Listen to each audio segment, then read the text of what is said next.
What if global poverty is not a failure, but a requirement? What if powerful nations do not simply tolerate weak countries, but need them? Pause for a moment and look at the world as it is. Some nations dominate finance, technology, and military power. Others struggle with debt, instability, and fragile institutions. We are told this imbalance is the natural result of history, geography, culture, or corruption. But what if imbalance is not an accident? What if it is part of the design? Here is the uncomfortable thesis. Powerful countries require weak nations to sustain their power, not out of cruelty, not out of conspiracy, but out of structural necessity. Cheap labor does not emerge from prosperity. Strategic military influence does not grow in equal partnerships. Control over resources rarely exists between equals. Strength feeds on asymmetry.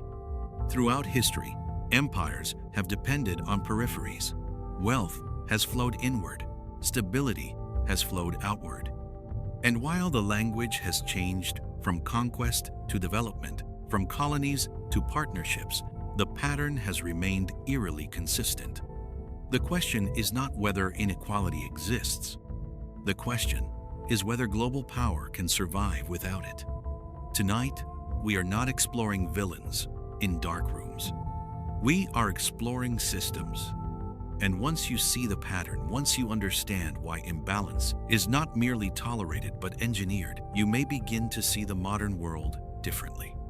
Because if power depends on weakness, then weakness is never accidental. Empires rose through conquest. The strong took land, labor, and resources from the weak. There was no illusion about the structure. Rome extracted tribute from its provinces. Spain shipped silver from the Americas. Britain controlled trade routes that fed its industrial machine. The system was direct. At the center stood the empire, organized, militarized, industrialized. At the edges stood territories rich in resources, rich in labor, but politically subordinate. This was not chaos, it was order. The Industrial Revolution intensified this dynamic. Factories in Europe required raw materials: cotton, rubber, coal, metals. Colonies supplied them. Manufactured goods flowed back outward, sold at prices local economies could not compete with. Wealth concentrated at the core. Dependency deepened at the periphery. The world was divided into producers of value and extractors of value. But then came the 20th century. World wars shattered formal empires. Colonial flags were lowered. Nations gained independence. A new language emerged: sovereignty, development, international cooperation. Yet something curious happened. While political control weakened, economic influence expanded. The institutions of the post-war order, global financial systems, trade agreements, development banks, were largely designed by the most powerful economies. Rules were written, standards were set, currency dominance was established. Instead of colonies, there were now developing nations. Instead of governors, there were advisors. Instead of direct rule, there were loans. The visible chains disappeared, the structural ones remained. And a new pattern emerged. Countries rich in resources often remained poor in development. Nations with abundant labor struggled with capital. Infrastructure projects were funded externally, often with conditions attached. Dependency evolved. It became less about occupation and more about integration. By the late 20th century, globalization accelerated the flow of capital and production. Manufacturing shifted to regions with cheaper labor. Resource extraction expanded in fragile economies. Financial systems interconnected. The world appeared more equal, more connected, more cooperative. But beneath the surface, asymmetry persisted.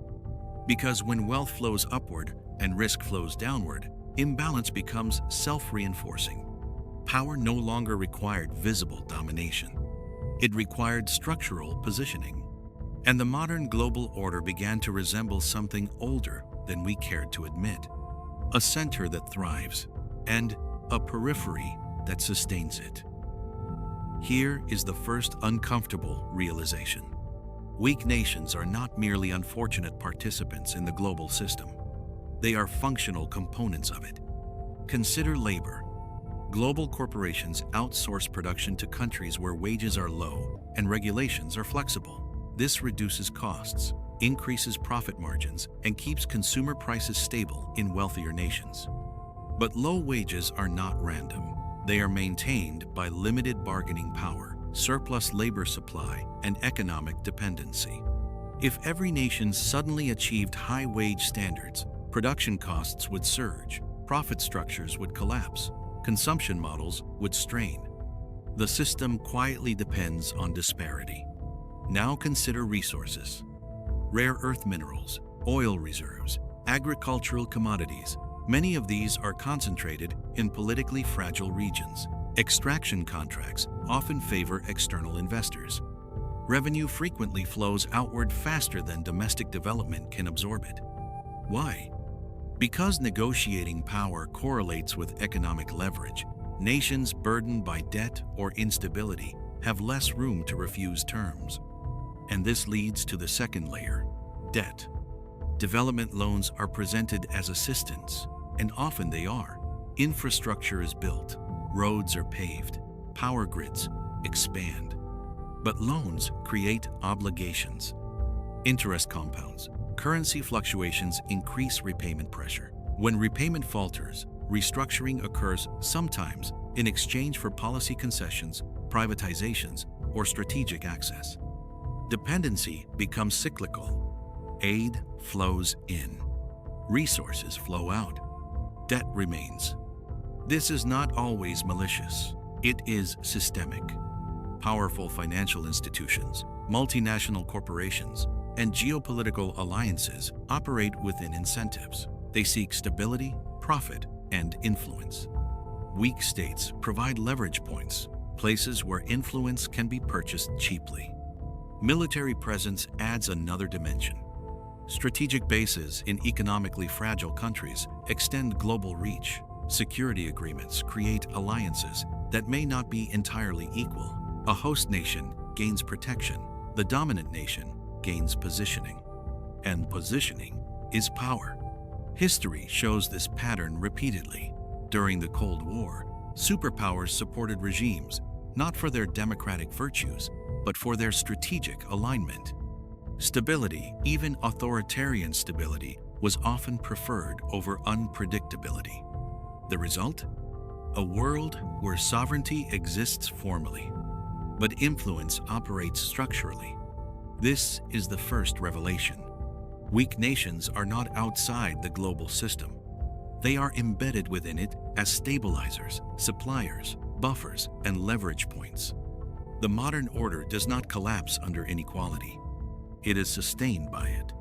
Let's test this idea. Imagine a resource-rich nation emerging from colonial rule. It possesses oil, minerals, or rare metals. Infrastructure is limited. Institutions are fragile. Foreign investors arrive with capital and expertise. Contracts are signed. Extraction begins. Profits are shared, but not evenly. External corporations recover costs first. Technology remains proprietary.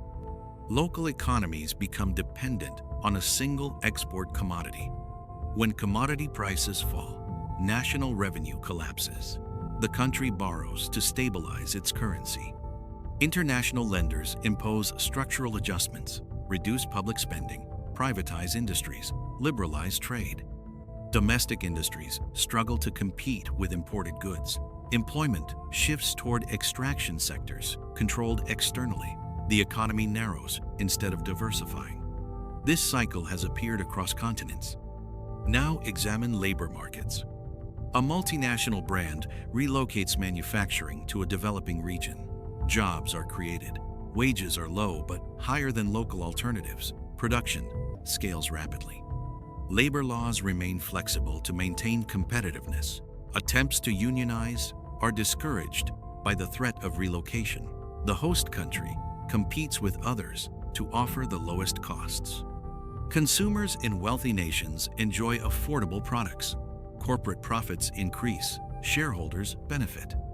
The host nation remains trapped in low-margin production. Technological advancement stays limited. Upward mobility slows. The imbalance stabilizes consumption patterns in powerful economies. Now consider military positioning. A small country signs a security agreement allowing a foreign military base. In exchange, it receives funding, training, and protection. The base extends the strategic reach of the powerful nation. Regional rivals are contained. Trade routes are secured. Local politics become intertwined with foreign strategic interests. Leaders who align with security priorities receive support. Domestic policy space narrows. Sovereignty exists, but choices are constrained. Historical records show numerous examples of external influence shaping internal governance, particularly during ideological conflicts of the 20th century. Finally, examine financial architecture. A developing country faces a currency crisis. Capital flees. Inflation surges. International institutions step in with emergency loans. In return, fiscal austerity is required. Subsidies are reduced. Public assets are privatized. Foreign investors purchase newly privatized assets at reduced valuations. Strategic industries shift ownership. Control over infrastructure migrates outward. Long-term dependency deepens. Each case individually appears rational. Collectively, they reveal a pattern. Powerful countries and institutions do not need to orchestrate a grand conspiracy. They simply operate within incentives that favor asymmetry. Cheap labor lowers global prices. Resource control stabilizes supply chains. Debt ensures policy alignment. Military bases secure influence. Everything fits together because the system rewards imbalance. Here is the greater pattern. Power is not maintained solely through strength, but through structured inequality. Across centuries, dominant powers have relied on peripheral zones, territories that supply labor, resources, or strategic depth. The actors change: empires, corporations, financial institutions, alliances. The mechanism evolves. Conquest becomes contract. Tribute becomes interest. Occupation becomes partnership. But continuity remains. Elite economic forums, central banking systems, global trade frameworks. These are not secret cabals, but they are exclusive arenas. Decisions made within them shape monetary policy, trade access, and capital flows. Participation requires leverage. Weak nations rarely enter these arenas as equals. This does not mean every powerful country consciously seeks to weaken others. It means that the architecture of global power tends to reproduce hierarchy. Inevitability emerges. If a weak nation begins to rise rapidly, it often encounters resistance, trade disputes, sanctions, political pressure. Rising powers disrupt established supply chains and financial dominance. The system defends itself, because equilibrium in a hierarchy means someone must remain below. Over centuries, the language changes from empire to development, from control to cooperation, but the structure persists. Core and periphery, creditors and debtors, security providers and security recipients. And as long as the core benefits from lower cost inputs and extended influence, incentives to eliminate imbalance remain weak. The unsettling realization is this: global power may not function in a world of perfect equality, because equality reduces leverage, and leverage is the currency of influence. Does this dynamic still exist today? Look at global investment funds controlling vast shares of international infrastructure. Look at multinational conglomerates whose revenues exceed the GDP of small nations. Consider digital influence platforms that shape information flows across borders. Data extracted from billions becomes concentrated power in the hands of a few entities headquartered in strong economies. Economic warfare rarely looks like war. It looks like sanctions, currency pressure, trade restrictions, technological embargoes. Let quote, military presence remains widespread, hundreds of bases scattered across strategic regions. Debt levels in developing nations continue to rise, often denominated in foreign currencies. A strong dollar or euro can strain entire economies overnight. Wars no longer require occupation. Influence no longer requires colonization. Control can be financial. Control can be informational. Control can be logistical. And the question returns: if weaker nations suddenly became economically autonomous, technologically advanced, and financially independent, would the current global hierarchy remain intact? Or would it transform entirely? Power has always required contrast. Light defines itself against shadow. Wealth defines itself against scarcity. Dominance defines itself against vulnerability. Perhaps the deepest truth is not that powerful countries conspire to create weakness, but that systems of power naturally generate it. Imbalance is not always cruelty. Sometimes it is structure. But structure shapes destiny. And if power needs imbalance to survive, then the pursuit of true global equality would not simply redistribute wealth. It would redefine power itself. So the final question is not whether weak nations exist. It is this: can a world built on hierarchy ever choose equilibrium? If equilibrium dissolves the very foundation of its power, and if the answer is no, then perhaps the most invisible force in geopolitics is not strength, it is dependency.